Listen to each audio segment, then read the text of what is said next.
CCP is the existential threat to the United States of America. I think when people think of drug problems, they think of Mexico. They don't think of China. The speed and organization in which the Chinese-controlled marijuana grows were established was nothing short of remarkable. We have documented financial transfers to the Bank of China and connections to businesses owned by the Chinese government. Oklahoma has had thousands of these operations activate at one time. The American people don't know about this.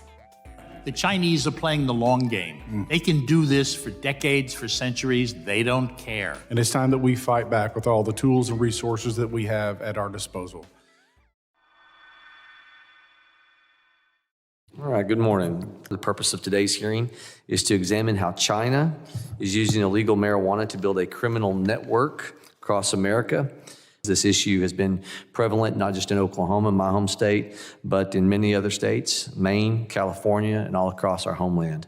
Let's paint the picture together. A group of Chinese nationals affiliated with foreign criminal organization crosses the southern border, makes their way into rural Oklahoma. With them are workers who have been lured under the false promise of good jobs in the United States. Once in Oklahoma, these Chinese nationals approach a local resident with an offer they cannot refuse. They offer the resident several hundreds of thousands of dollars,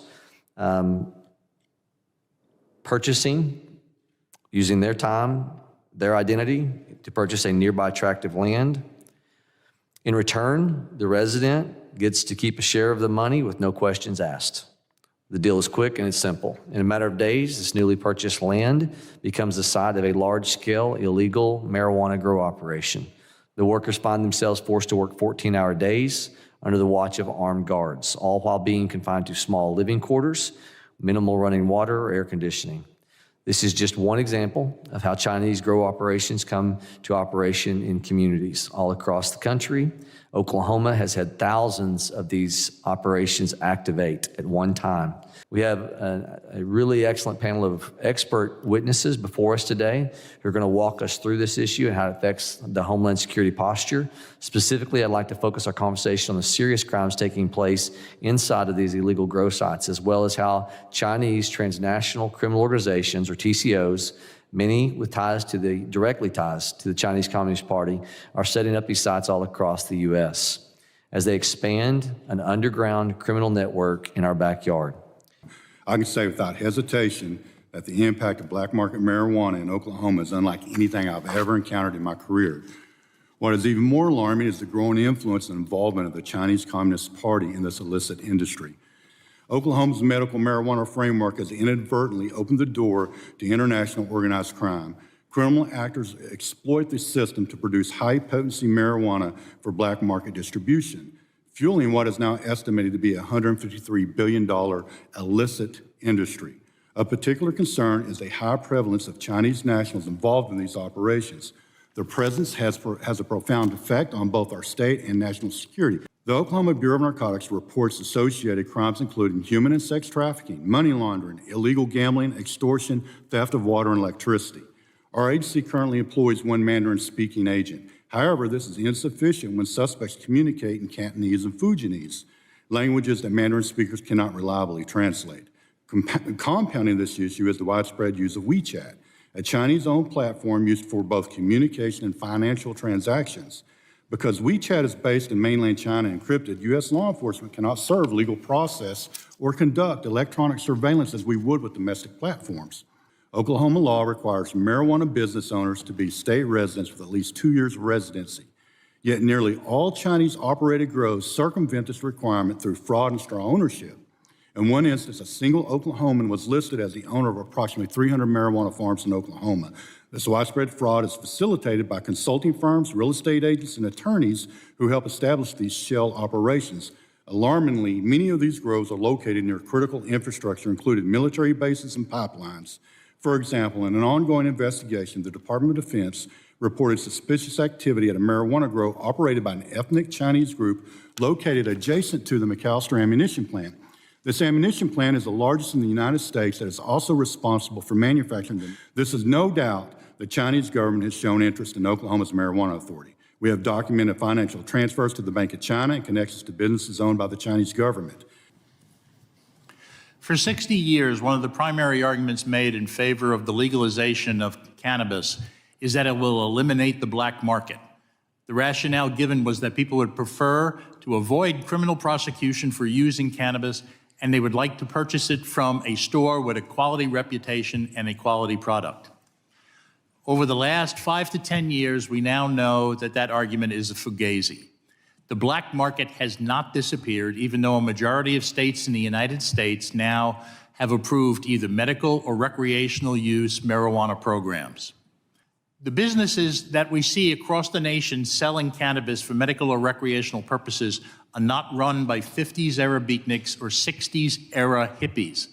They are run by Chinese organized crime with the tacit knowledge and acquiescence by the People's Republic of China and the Chinese Communist Party, two entities that are sworn enemies of the United States. But it's not just that. The money that Chinese organized crime made from illegal fentanyl sales has helped underwrite their cannabis business in the United States. And the money that they make in the current operations can be used to spread those operations into other states and other areas, as well as for other purposes that do not have the best interests of the United States in mind. Now, as I mentioned before, this is not simply a problem of domestic people that have broke bad. The Chinese organized crime elements are working with the tacit knowledge and acquiescence of the PRC and CCP. What we have is a national problem involving a drug that, unfortunately, is seen as being milder in some ways than others, and pharmacologically, in many respects, it is. But cannabis is very harmful if you use it on a long-term basis or in very serious doses. Over the last 5 years of my career, I led a team at DEA's Special Operations Division, SOD, dedicated to an operation called Project Sleeping Giant, which sought to understand, identify, target Chinese organized crime operating in the United States and abroad. As a result of the investigative and intelligence gathering operation, we learned that Chinese organized crime was involved in a wide range of criminal activity globally, including being the Chinese suppliers of precursor chemicals used in fentanyl production in Mexico, becoming the primary money launderers for the Mexican cartels, which have been recently designated as FTOs, human trafficking networks, global operations that corrupt government authorities, wildlife trafficking networks, and of course, Chinese-controlled marijuana cultivation within the United States. So what have the Chinese money launderers done with the proceeds of their criminal activity? Starting in 2017, when a wave of marijuana legalization was sweeping through the United States, we started seeing the profits of the laundering of Mexican cartel proceeds get invested into marijuana cultivation and distribution operations by Chinese money launderers. The speed and organization in which the Chinese-controlled marijuana grows were established was nothing short of remarkable. As the Chinese money launderers provided the funding for the grows, trafficked Chinese citizens into the United States to live at the grow locations, tending to the plants on a 24/7 basis. They then trafficked the marijuana to cities for sale. All of this happened seamlessly. It was extremely well organized because it was being managed by Chinese organized crime and Chinese money launderers at the leadership and command and control level. What is the best way to combat the threat? First, there is a critical need for local, state, and federal officials to recognize that activities including Chinese marijuana grows and distribution operations are not just weed cases. They are harmful in and of themselves, and they also help fuel Chinese money launderers and organized crime-linked activity, such as human trafficking, fentanyl distribution, and other dangerous, harmful activities. These cases should be prioritized as they are linked to the larger criminal networks. CBP encountered record numbers of Chinese nationals crossing the border under the previous Democrat administration. During the last 4 years, there were over 170,000 Chinese nationals who were encountered nationwide, most of whom were caught crossing between the ports of entry. In 2024 alone, there were nearly 79,000 Chinese nations encountered at the border. This is up from an average of only 1,500 a year over the previous decade. The majority of Chinese illegally entering the U.S. were single military-age men. 170,000 people, Chinese nationals, is equivalent to more than 176 U.S. Army battalions, or put it another way, they total more than 35 Army brigades, or nearly 12 divisions, or nearly 4 corps, or 3 field armies. That's how we can translate that, just for people's understanding.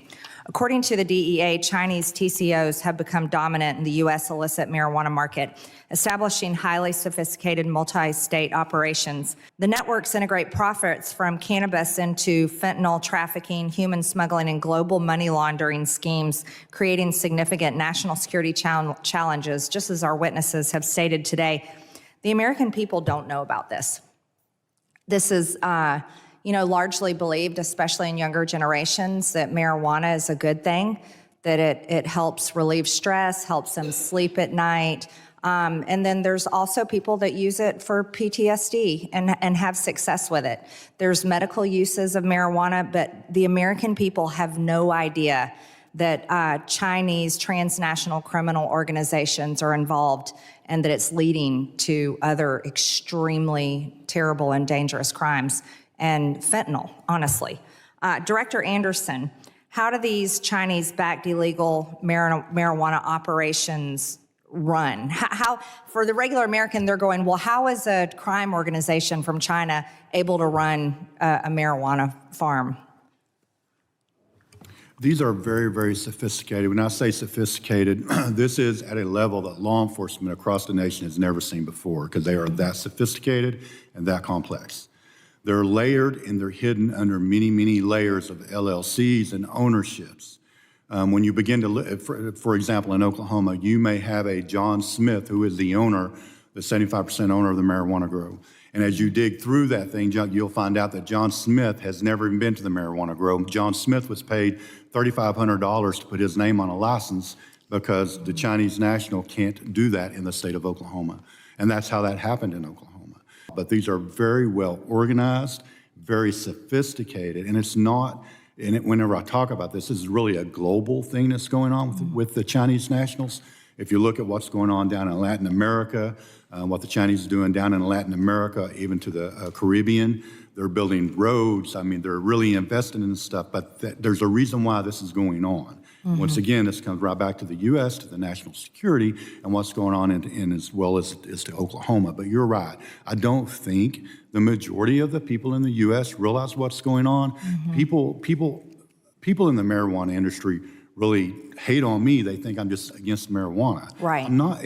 For me, it has nothing to do with marijuana. If someone wants to ingest marijuana, that's their business. For me, it has everything to do with the transnational criminal organizations who are doing things such as trafficking in very large amounts of marijuana. They are laundering billions, not millions. Oklahoma's probably well over $100 billion just for Oklahoma. We've already seen how the CCP took advantage of the open border policies of the previous administration to provide precursors to fentanyl that have wreaked havoc all over this nation and all over the world in an effort to kill a generation of Americans, not Republicans, not Democrats, but Americans. The Mexican cartel cannot make fentanyl without the precursor from China. These illegal marijuana farms are another example of how brazen the CCP will be. Mr. Larkin, how significant is land acquisition to the broader strategy of Chinese criminal groups operating in America? It's helpful to them in two very different ways. First, it allows them to use the property to grow illicit drugs, to process them, and then use that site as a distribution point. But it's also possible to do that in places that would allow them to try to use that area for spying on nearby facilities. So it's a very dangerous sort of circumstance we have. I think you're exactly right. And you start thinking about it. I asked the State Department, how many acres does China own or lease in America? Sometime back, might have been a year or two. And I remember they said, we'll get back with you. Then all of a sudden we found out 380,000 acres are either owned or leased by China of American soil. Then we peeled the onion back a little further, and what did it say? We found out that where is this property located? It's around our largest military installations in America. Our national security strategy says China is the only country with both the intent and the ability to reshape the international order. It also calls China the Pentagon's top challenge. While our military has been focused on China for some time, do you think other departments like DHS need to increase their focus on China's influence here at home? I do. I think one of the problems is the American public doesn't understand the role that China plays in the illicit drug trafficking and other activities that are damaging to the nation. I want to be clear. The CCP is the existential threat to the United States of America. They work hand in hand with the cartels in Mexico to undermine this country. So what is, in fact, a threat to the United States is not Homeland Security, but it's China and the Mexican cartels. We need to recognize the truth that the CCP is setting up operations in this country. They want to destroy this country. They want to see us on bended knee, and I say hell no. Mr. Larkin, to what extent is the CCP tied to these Chinese TCOs operating in the United States? Do you believe that the CCP is aware of the Chinese nationals who leave China to establish criminal operations in the United States? China is the most heavily surveilled nation in the world. It's difficult to believe that the CCP is unaware of people who are engaged in criminal activities in other nations, like what's happening here with Chinese organized crime. And keep in mind, you don't have to prove an affirmative agreement between them. All you have to do is show through circumstantial evidence that the CCP is aware of and is helping out the organized crime measures. If you look at the statements the three of us have submitted, you'll see there are various types of evidence that points to knowledge by the CCP and the PRC of what is going on in Chinese organized crime. And that's the sort of evidence that the Supreme Court has said would be sufficient to justify a guilty verdict for conspiracy to engage in this activity. The gentleman yields. We're concluding here. Last thoughts. We have 3 minutes, so essentially a minute each. Mr. Urban, final thought. We've demonstrated what the effect is on the communities. We have the intelligence. I would ask that you fully fund a task force to attack these networks. This is not that hard. It's tough work, it's difficult, it's challenging, but fund a task force and give them the mandate to attack these networks with individuals like Mr. Anderson, please. Mr. Larkin. In the short run, the most important thing to do is educate the people in your communities about these problems. I think when people think of drug problems, they think of Mexico. They don't think of China. They have some idea that China is involved in selling fentanyl precursors, but they don't realize the full extent of the tentacles that China has extended into the United States. The public needs to know this. Holding this hearing is important, but it is also important that you tell the people in your communities about what is happening. Remember, the Chinese are playing the long game. They can do this for decades, for centuries. They don't care. But we can't do that. We have to act now. Mr. Anderson. I think it is imperative that we educate the public on what's going on in the nation, especially when it comes to the CCP and the rest of the world. And the movement that we know that we are seeing that is going on and transpiring. And when you're talking about the long game, they're in the long game. They've been doing this for many, many years. And when we talk about what's going on with the money laundering between and the precursors, since we can go all the way back to 2007. That's what we know for sure. Whenever the cartels started reaching out to the people in China and making these deals, that's how far back it's went. So we're already into the long game. It's clear from this hearing that the CCP is in a coordinated attack against the United States of America. Whether it's through their trafficking network, the cyber attacks, their facilitation of the Mexican cartels, they have declared an asymmetric war on this country. And it's time that we fight back with all the tools and resources that we have at our disposal. I thank the witnesses for their valuable testimony and the members for their questions. The members of the subcommittee may have additional questions for the witnesses, and we ask the witnesses to respond to these in writing. Pursuant to Committee Rule 7E, the hearing record will be open for 10 days. Without objection, we're adjourned.